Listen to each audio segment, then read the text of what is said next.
Você tem cozinheira, faxineiro, babá, jardineiro ou diarista? Não, então, sabe a diferença entre um empregado doméstico e um diarista? Até mesmo uma faxineira. Então, eu mudo o tom, eu não sei como ir pra pergunta, vamos lá. Não sei que chamada que eu posso usar, gente.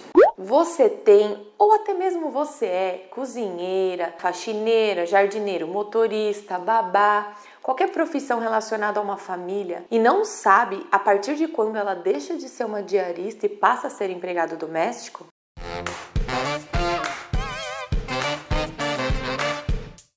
Olá, eu sou a Tabata e seja bem-vinda ao canal Você Entendeu Direito?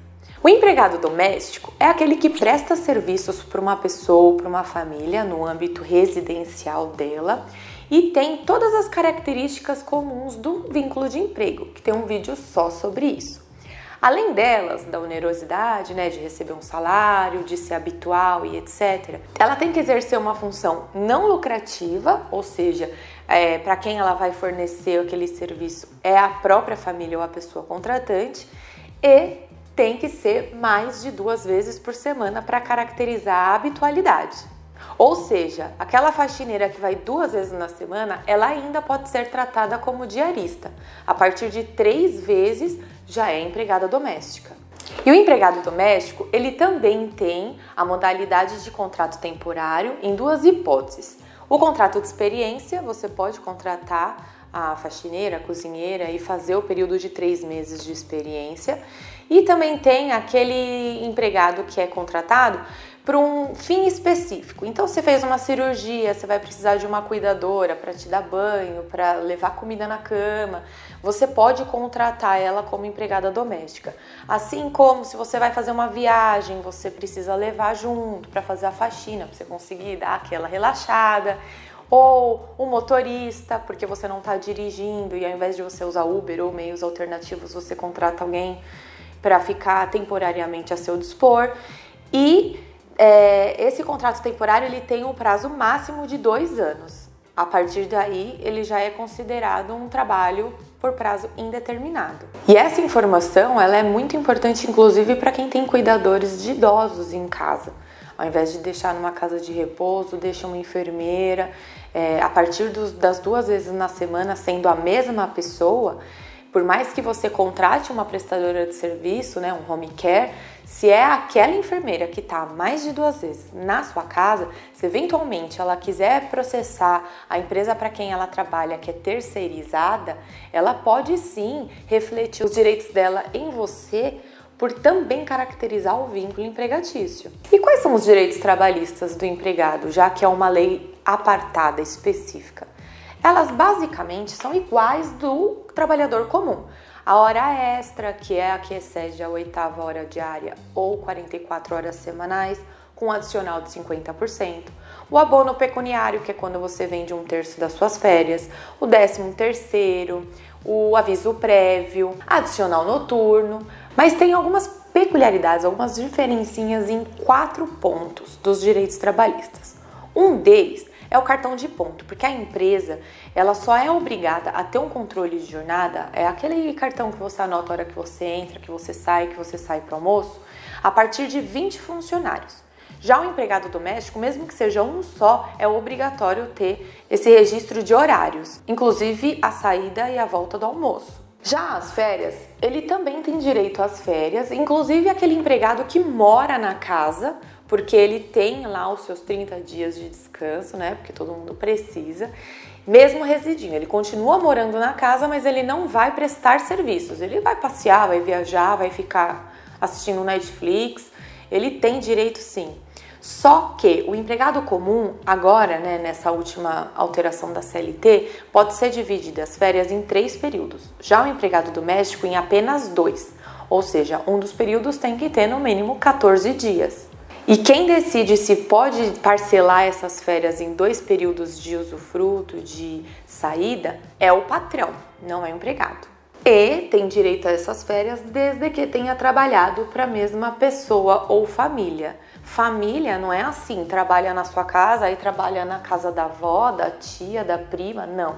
Família é a família que reside naquele local. A terceira diferença é quanto ao FGTS. O empregado doméstico tem sim direito ao recolhimento dos 8% do FGTS para efeito de cadastrá-lo na Previdência Social. Então, assim como o empregado comum, o patrão vai recolher 8%, mas o empregado comum, quando tem a rescisão do contrato de trabalho, que é a demissão sem justa causa, ou a rescisão indireta, que a gente também tem um vídeo só sobre isso, o empregador tem que pagar uma multa de 40% do saldo de depósitos feitos no FGTS da pessoa no decorrer do contrato de trabalho.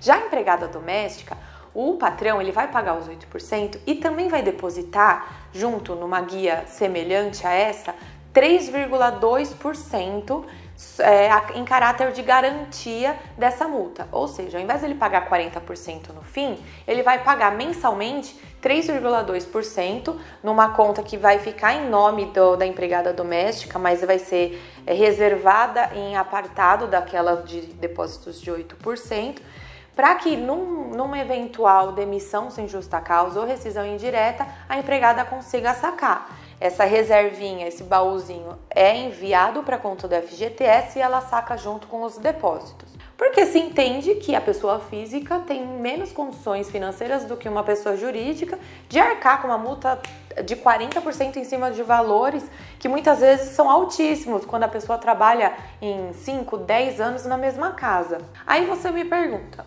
mas e se o funcionário pedir demissão? Porque ela não vai ter direito a receber essa multa se ela pedir demissão. Então, o empregador consegue sacá-lo. Já para a rescisão por acordo, que a gente também tem um vídeo só sobre isso, é metade do que foi depositado a título de multa para cada um.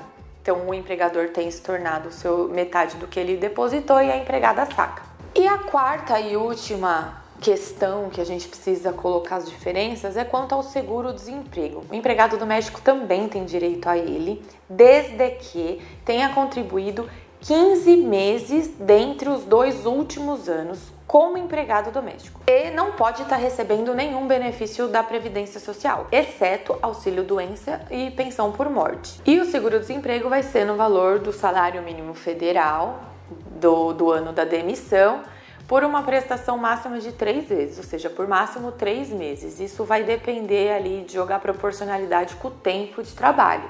E cabe eu aproveitar o tema para fazer um adendo. Gente, essa geração mimimi tá achando que a gente chamar alguém de empregado doméstico é diminuir a pessoa. E não é uma classificação reconhecida em lei. Essa coisa de ter que chamar de secretária do lar, o preconceito tá muitas vezes no ato da pessoa, na forma que ela chama a pessoa de empregada doméstica. Então vamos ser menos mimimi e entender que empregado doméstico é uma classificação de um trabalhador que trabalha num ambiente familiar residencial.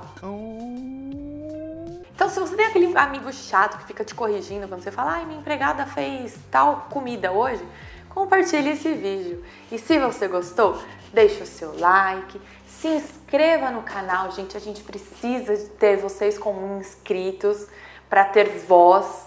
Ative as notificações e até a próxima. Não, sua cabeça tá certinho na linha do negócio. Tá tudo ok. Não, tô só vendo até onde eu consigo comer. A mesa aparece? Vem mais pra frente, vou mais pra trás, tá bom? Tá bom. Tá ótimo. Então vamos. Tira o seu lanche que ele vai fritar aqui junto com a luz. Você acha que eu faço a chamada como do empregado doméstico? Vou soltar, vamos ver. E o empregado doméstico, ele também... Nossa, eu preciso colocar meu celular no vibra, vai tocar, tenho certeza. O primeiro deles é